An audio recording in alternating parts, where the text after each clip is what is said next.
வணக்கம். Raj engineering welding work. இந்த பதிவில் நம்ம என்ன பார்க்க போறோம்னா எஸ்எஸ் சேஃப்டி டோர், அதாவது ஸ்டெயின்லெஸ் ஸ்டீல் இந்த மெட்டலில் சேஃப்டி டோர் செய்வது எப்படின்னு ப்ராக்டிக்கலாக பார்க்க போகிறோம்.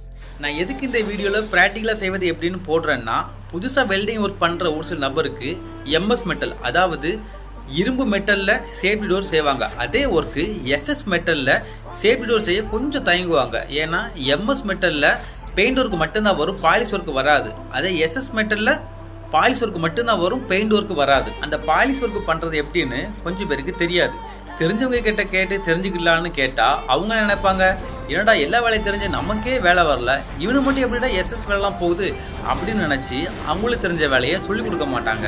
அதனால தான் இந்த வீடியோவில் எஸ்எஸ் மெட்டலில் எப்படி சேஃப்டி டோர் செய்வதுன்னு ப்ராக்டிக்கலாக பார்க்க போகிறோம். இந்த வீடியோ பார்க்குற நீங்கள் புதுசாக வெல்டிங் ஒர்க் பண்ணிட்டு இருக்கீங்கன்னா இந்த வீடியோ பார்த்து ஒர்க்கை தெரிஞ்சுக்கோங்க. இல்லை உங்கள் ஃப்ரெண்ட்ஸ் யாராச்சும் புதுசாக வெல்டிங் ஒர்க் பண்ணுறாங்கன்னா அவங்களும் இந்த வீடியோ ஷேர் பண்ணுங்கள். அதுக்கு முன்னாடி ஒரு நிமிஷம்